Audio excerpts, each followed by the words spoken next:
Bismillahirrahmanirrahim. Assalamualaikum warahmatullahi taala wabarakatuh. Apa khabar semua murid-murid tahun 5? Alhamdulillah, hari ini kita bertemu lagi dalam kelas PDPR kita dalam subjek mata pelajaran ibadah. Baik, hari ini kita ulang kaji balik mengenai tajuk solat jenazah. Unit yang keempat, muka surat 33. Baik. Hari ini kita tengok balik mengenai solat jenazah. Makna solat jenazah serta hukum solat jenazah, mengelaskan perkara rukun dan sunat solat jenazah, melakukan cara-cara solat jenazah. Baik. Untuk makluman murid-murid, solat jenazah adalah solat yang dilakukan tidak ada rukuk, tidak ada sujud, dan tidak ada iqamah, dan juga tidak ada azan. Melainkan solat jenazah ini hanyalah berdiri tegak sejak daripada kita angkat takbir sampailah kita memberi salam. Baik. Lihat muka surat 34. Hari ini kemudian kita tengok kepada pengertian solat jenazah. Tengok dialog cucu dengan tok. Cucu dengan tok dia tu. Cucu dia tanya, solat jenazah tiada rukuk atau tiada sujud ke tok? Lepas tu tok dia jawab, ya wahai Ahmad, bahkan solat jenazah ini memiliki 4 takbir, termasuklah takbiratul ihram. Apa hukum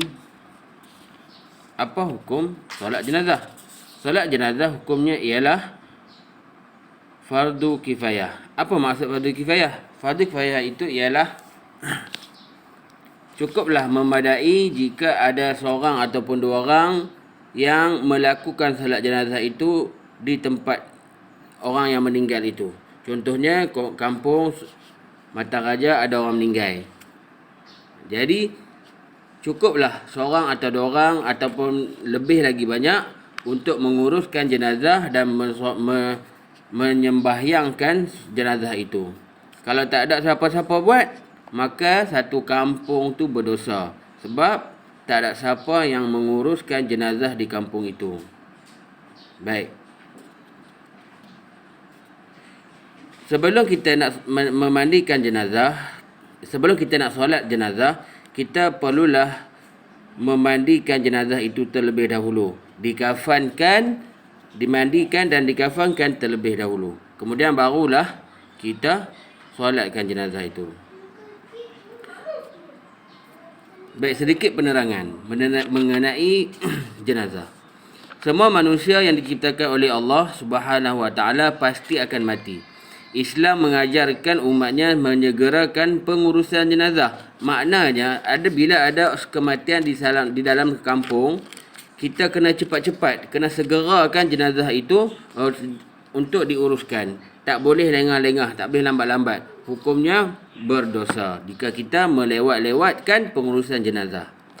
Solat jenazah adalah solat yang ditunaikan untuk menghormati jenazah dan memohon doa keampunan dari Allah Subhanahu Wa Taala untuk jenazah yang telah meninggal dunia. Apa sebab kita kena solat jenazah? Sebab solat jenazah itu adalah untuk kita memberi penghormatan yang terakhir kepada jenazah, dan kita juga memohon pengampunan daripada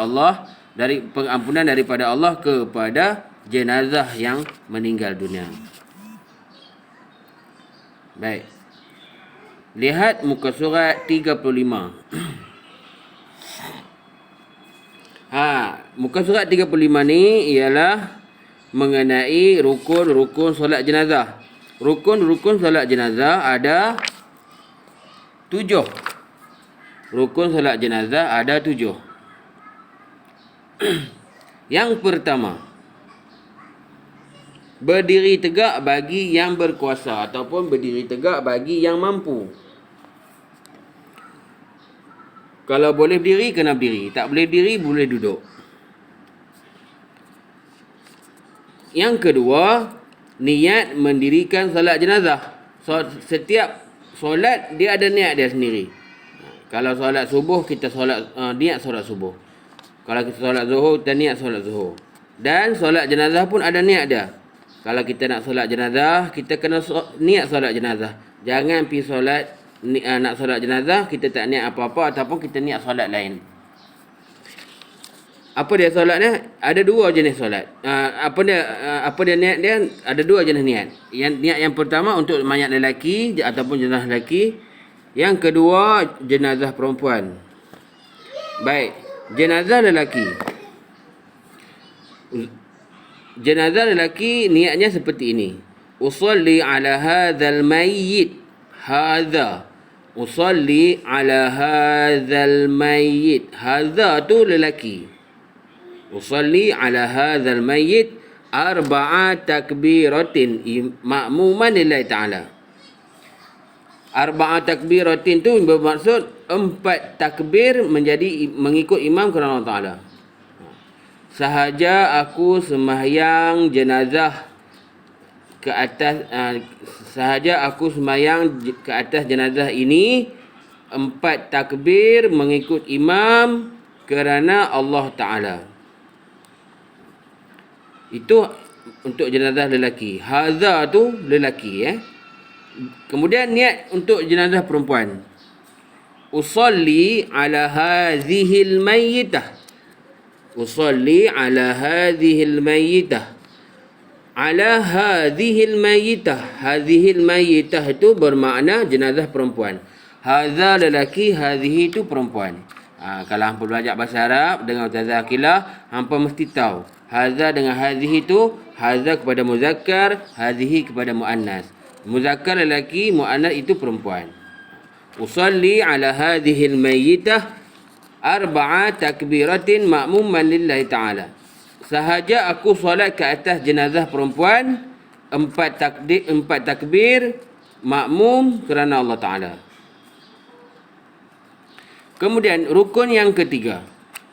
Solat jenazah tidak ada rukuk tetapi memiliki 4 takbir. Termasuklah takbiratul ihram. Kena ingat. Solat jenazah ni tak ada rukuk, tak ada sujud. Tak lagi kita pergi ikut belakang imam, kita pergi rukuk, pergi sujud pula. Tak boleh. Sebab apa tak boleh rukuk, tak boleh sujud? Sebab Allah melarang ataupun melaknat kepada manusia yang sujud kepada makhluknya. Tak boleh sujud kepada makhluk. Hanya boleh sujud kepada Allah. Jadi, solat jenazah ini tidak ada rukuk tetapi memiliki 4 takbir, termasuklah takbiratul ihram. Yang keempat, rukun yang keempat, membaca surah Al-Fatihah setelah mengangkat takbiratul ihram. Takbiratul ihram itu takbir yang pertama lah. Selepas kita angkat takbiratul ihram, takbir yang pertama, kita baca Al-Fatihah. Tak perlu baca doa iftitah, tak payah. Baca Al-Fatihah terus. Iftitah tak payah baca. Takbir yang pertama, baca surah Al-Fatihah. Kemudian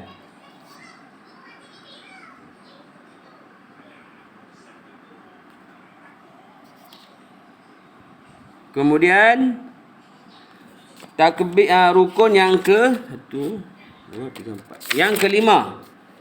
Rukun yang kelima ialah mengangkat takbir yang kedua dan membaca selawat ke atas Nabi. Lepas kita baca Fatihah, kita angkat takbir. Angkat takbir yang kedua. Selepas angkat takbir yang kedua, kita baca selawat ke atas Nabi. Nak baca selawat pendek pun boleh, nak baca selawat panjang pun boleh. Macam mana selawat pendek? Allahumma salli ala Sayyidina Muhammad wa ala ali Sayyidina Muhammad. Macam mana nak baca selawat yang panjang? Allahumma salli ala Sayyidina Muhammad wa ala ali Sayyidina Muhammad kama sallaita ala Ibrahim wa ala ali Ibrahim wa barik ala Sayyidina Muhammad wa ala ali Sayyidina Muhammad kama barakta ala Ibrahim wa ala ali Ibrahim fil alamin innaka Hamidum Majid. Itu selawat Ibrahimiyah. Selawat panjang tu namanya ialah selawat Ibrahimiyah. Pun boleh. Kemudian rukun yang keenam ialah kita mendoakan jenazah selepas angkat takbir yang ketiga. Angkat takbir yang ketiga dan keempat. Okey, selepas kita baca selawat, kita angkat takbir yang ketiga. Kita doakan kepada jenazah. Apa doa dia? Allahumma ighfir lahu warhamhu wa'afihi wa'fu anhu. Allahumma ighfir lahu warhamhu wa'afihi wa'fu anhu. Hu tu bermakna kepada jenazah lelaki.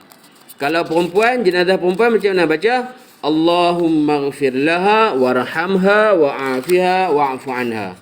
Allahumma ighfir laha wa'fu anha wa'ghfir laha wa'fu anha. Itu ha tu untuk jenazah perempuan, hu untuk jenazah lelaki. Dan takbir yang keempat pun baca doa yang sama juga.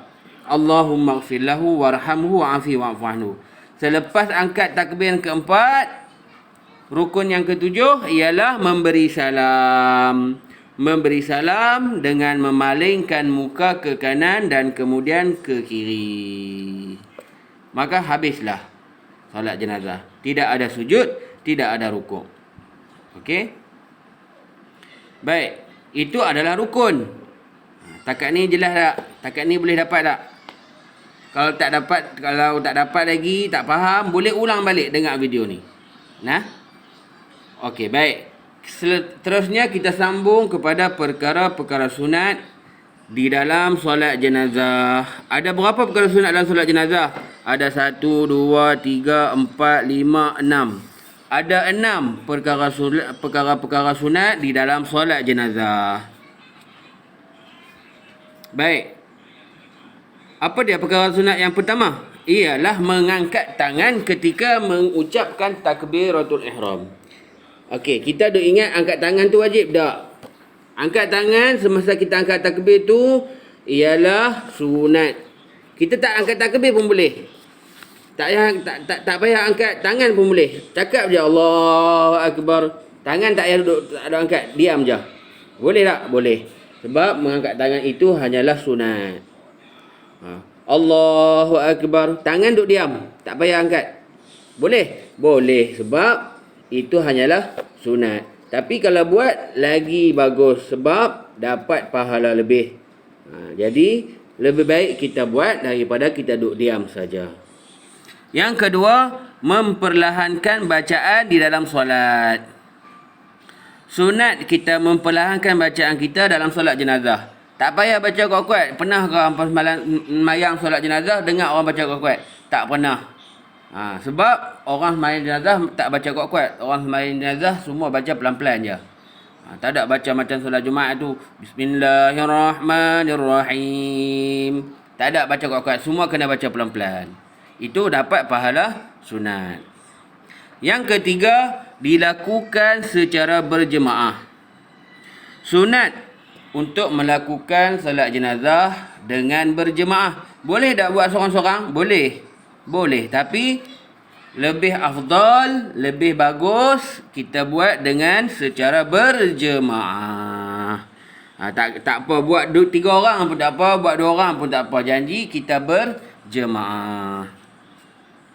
Yang keempat, sunat imam berdiri bertentangan dengan kepala jenazah jika jenazah itu lelaki. Kalau jenazah yang kita nak solat tu ialah lelaki, kita letakkan kepala jenazah tu sebelah kiri, menghadap kiblat.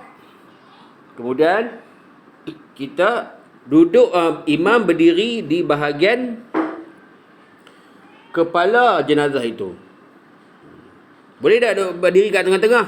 Boleh. Tetapi tak dapat pahala sunat. Sebab apa dia buat lagu tu? Sebab jemaah yang tak tahu sama ada jenazah ini lelaki atau perempuan boleh dapat tahu dah. Oh, imam ni duduk sebelah kiri. Maknanya jenazah ni lelaki. Kita tak tahu siapa yang mai waktu solat jenazah. Sebab ada orang luar mai singgah solat kat masjid. Lepas tu dia tengok ada orang ada jenazah. Jadi dia tumpang tolong semayangkan sekali untuk jenazah. Tapi dia tak tanya pun jenazah ni lelaki ke perempuan. Dia tak perlu tanya. Sebab dia akan lihat kedudukan imam, sama ada dia duduk di kepala sebelah kiri ataupun duduk di sebelah kepala sebelah kanan. Kalau duduk kepala sebelah kiri, maknanya dia tahu dah itu jenazah lelaki.